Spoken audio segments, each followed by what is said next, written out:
talk about this powerful treasure of joy, and it's a treasure that we've been given in Christ, and it's a very precious thing.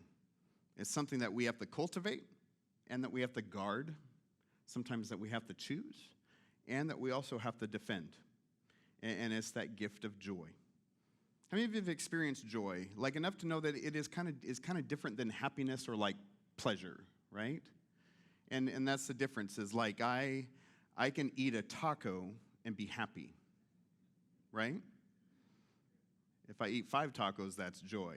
No, I'm just kidding. But you can eat a taco and be happy, or you could eat something bad and be unhappy, right? Right. You can hit all the green lights in a row on a street, and it can make you happy. You can hit all the red lights, and it can be frustrating. But joy is not dependent on any of those conditions to exist. And that's where we see joy as something different. Joy is kind of like a smile on the inside that is the result of trust. Trust that the Lord understands something, that the Lord is working for our good in spite of whatever is in front of us. Joy is different. And so my happiness sometimes can be like, well, dependent on feelings, or if I'm getting what I think I want, which is, our desires tell us all kinds of things, right? But joy is different. Joy does not have to have circumstances to be experienced always. And as Christ followers, here's the hard thing. As Christ followers, we know we're supposed to have it. Like we read enough scriptures to go, shoot, I'm supposed to have this thing. 1 Thessalonians 5:16 already ruins it for all of us because it tells us to be joyful always. Man, that's a hard place for me to start, to be honest with you. Like, just be joyful always. However, it's there, which means we have to wrestle with it and try to understand why that's being told to us as followers of Jesus. Romans 12:12 encourages us to be joyful in hope. That means that the hope that we have, there should be a joy that's fueling it and behind it. And even in trials, James, in the book of James 1, verse 2, it tells us that in facing trials, we should consider it pure joy. So as I'm facing difficulty and struggle and trial, I should say, I'm supposed to consider this pure joy. But I know that joy doesn't just show up. I don't wake up and open my door and there's joy in the morning saying, I'm here. Nor does it so easily reside in us all the time. We have to defend it, and there's plenty of ways it can leak out. It makes me think of like if I had a styrofoam cup and a fork. Like those are not good friends because you puncture that cup and it seems like, man, now I can't hold anything. And that's how joy sometimes feels. Like things can come and just puncture, and joy leaks out or joy spills out. They don't work well together. Paul had to ask this, and this is an interesting question he asked to the Galatians. He said, where did your joy go? Like, where's your joy, to paraphrase? And he was asking that so that they would think about it. And I think it's a worthy question for many of us, is where does joy go sometimes? How do we find it? How do we get it back? I'm not going to use today, I'm not going to use much of today to convince you of the power or the importance of joy, because I think when we taste it, we know. So it's not like I have to convince you that joy is a good thing. I'm also not going to make like a big list of like 10 ways you can keep joy. No formula. Instead, I want to look at as something that kills joy or attacks joy. It's kind of like that cup and the fork, okay? And so if a big, beautiful styrofoam cup full of water represents your joy today, I just want to talk about something that seeks to puncture that a lot so that we can address that itself, a joy killer. Or really, you could look at joy as the killer of this thing, okay? And it's one that if we entertain this thing, it would lead us to one day ask, just like Paul did, where did my joy go? Are you ready? It is bitterness. That is the thing that often comes in and creeps and kills joy. Good news is joy is really good at killing bitterness as well. But I want to talk about bitterness. When I think of bitterness, I often think of when something isn't how I want, or I grow unforgiving towards someone or towards something. It's a real joy thief, isn't it? It's that fork in the cup, except it turns and twists in the cup and leaves a gaping hole often, bitterness. I'm going to read a verse from Hebrews 12 today. If you're taking notes, it's Hebrews 12, 14 through 15. You can read along on the screen. We're told to make every effort to live in peace with all men and to be holy. Without holiness, no one will see the Lord. See to it that no one misses the grace of God and that no bitter root grows up to cause trouble and defile many. Would you take a moment to pray with me? Father, I just sense that in our hearts we want joy. It's not something, whether we want it or not, we just often, I feel, don't know how to deal with bitterness or bitter feelings, feelings of being undone. And yet, Lord, we're also just, I know me personally, I struggle because I know that joy is something I can find, I can experience, even in difficulty, in trial. Your followers through the years have demonstrated this and have encouraged us to believe the same thing. So I ask in these next few moments, you help us to break down removing bitterness, not letting it grow in us, and instead making room for your joy and experiencing the joy of trusting you, of leaning heavily into your goodness for us. And pray that your Spirit leads us through your word today. Amen. All right. So it's this great illustration, isn't it, in that passage of Scripture, this bitter root. I imagine the seeds of a weed, and it's wafting into your garden, and it's finding this place to take root so that it can grow. And as it grows, it gains more power, perhaps spreading its own seed, and now you have a problem. See, that's why it's like if we let bitterness grow, it finds a way to reproduce in our heart until it's a lot bigger, right? And bitter roots do the same thing. It starts like the seed of the weed. And except the seeds of bitterness are expectations and unresolved conflict. Like left unchecked, those things can really bring bitterness, can't they? In fact, let me give you some examples. With expectations. And by the way, I'm saying these because I've said them in my own life, all right? So if you feel picked on in the next few minutes, I am not picking on you. I'm picking on myself. And if anything, you maybe just relate to me, okay? But don't take it personal. Just take it personal. You know what I mean? There's a difference. I'm not attacking you. God might just be revealing something to you. There's a big difference. I love you, and honestly, so does he. So these are just my words. Expectations. I've said, if I work hard, I deserve this. I deserved what I should have gotten, instead was passed by. They should know how much I do. In fact, maybe you've said this at your own work before. If I work hard, I deserve a raise, and I'm not going to talk about it because they should know that I do. In fact, I kind of resent even working there, and now that I mention it, they don't appreciate me. And do you see how quickly it goes to this bitter feeling? He doesn't understand what I do all day. He just assumes that I've been sitting waiting so that I can do everything he asks. Have you ever said these things and become bitter? I have. I've found myself saying, wow, I walked quickly into that space. And then unresolved conflict also creates bitterness.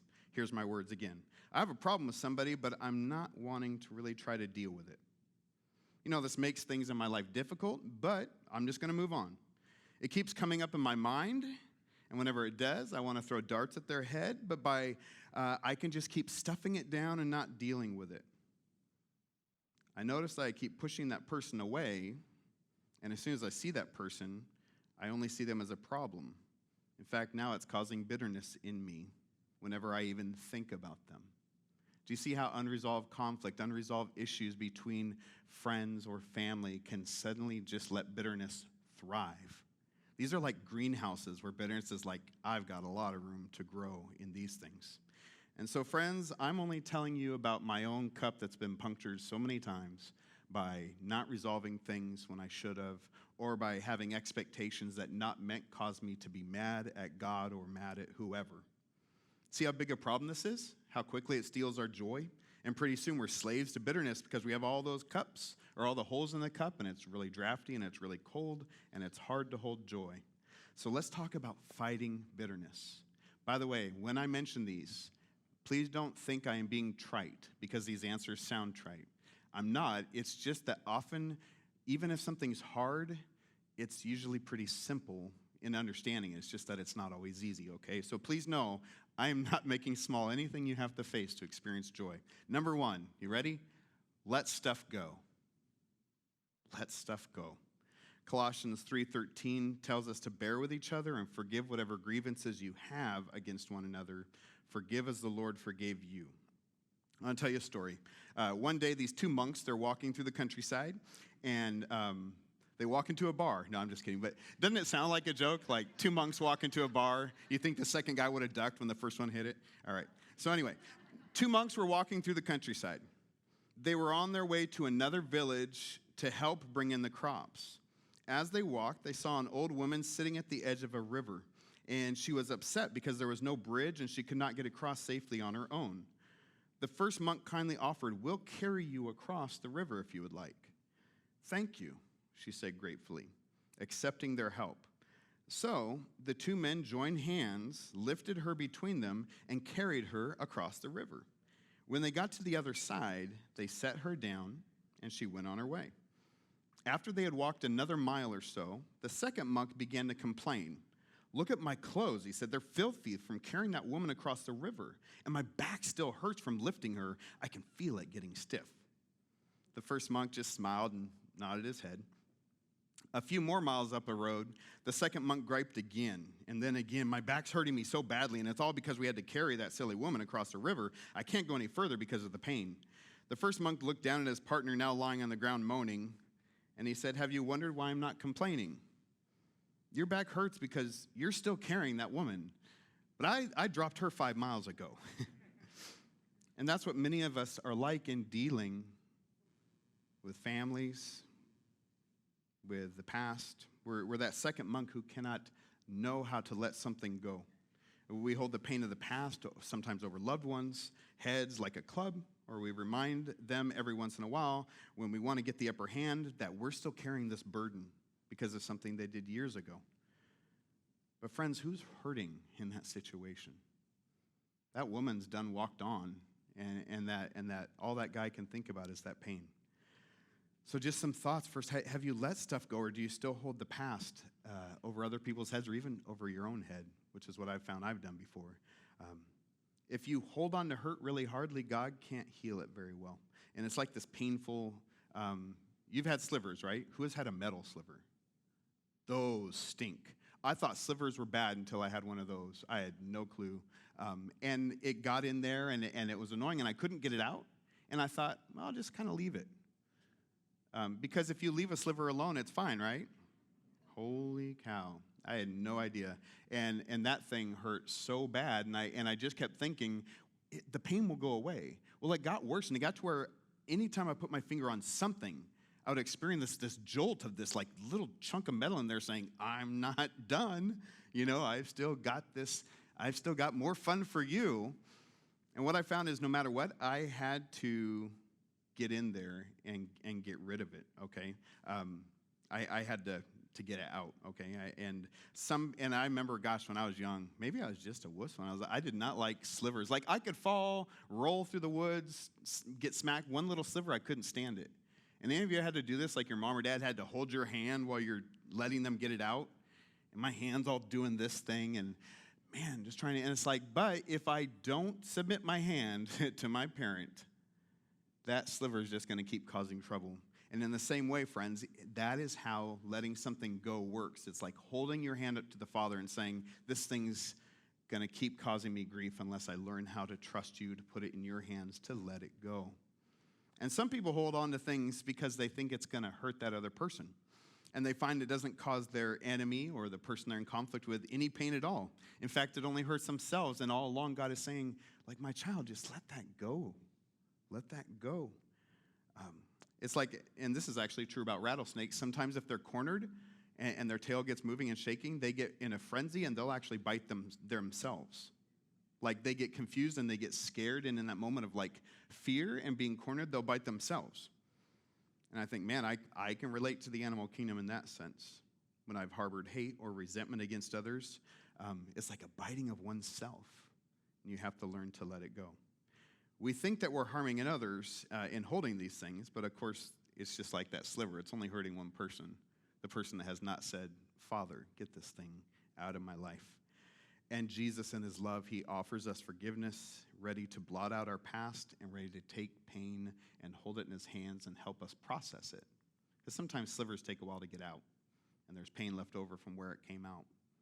But the future's good when we trust the Father. And so in the same way, he offers us forgiveness, he offers us peace, and he offers us joy. We have no, and if you think of it this way, all that God has offered us in forgiveness, he then has said, and you will fully experience that forgiveness when you in turn extend it to others who have hurt you in the same way. So we have to let it go. Here's the second one. Make peace. Let it go and make peace. We're told to make every effort to live in peace. And this is where sometimes you have to go farther than just letting things go. You have to go the extra mile with somebody and make peace. And so it's not only forgiving others when they've wronged you, but it's also to humbly consider yourself in that relationship. Our opening text, it was from Hebrews 12, the part that's quoted there on the screen. Make every effort to live in peace with all men and to be holy. Every effort. And so if you think of making peace as like learning how to deal with a fire, you can only really do three things when you see a fire. You can add fuel, which would be like engaging in conflict, like let's see if we can make this thing burn brighter.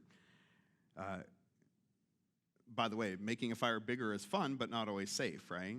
Okay, and that's why some of you are like, but conflict sounds fun. Yes, not always the right thing to do.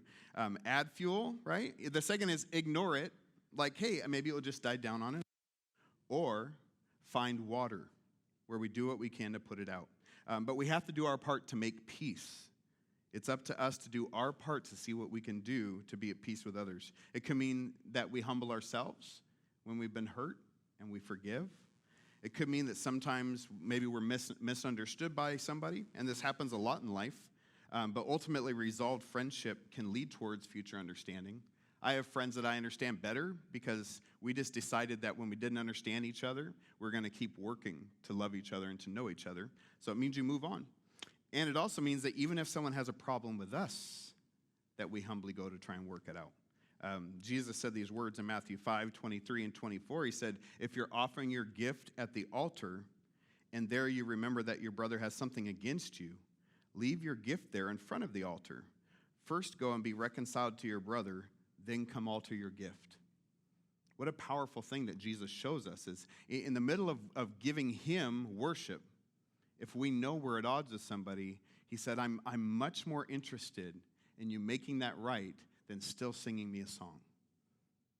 He wants us to be at peace with each other. Make every effort and be holy. Continue to do what's right.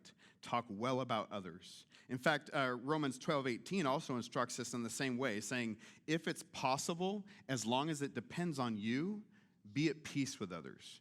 And that means that we have to try with a humble and gentle spirit like Jesus, but we have to know it doesn't always work out.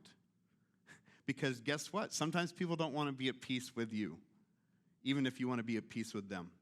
We're in a broken world. We can't always unbreak things. But the key is, hey, on your end, do everything you can to where your end is at peace, right? As long as it depends on you. If somebody else doesn't want to resolve stuff, okay. If they don't want to work it out, okay.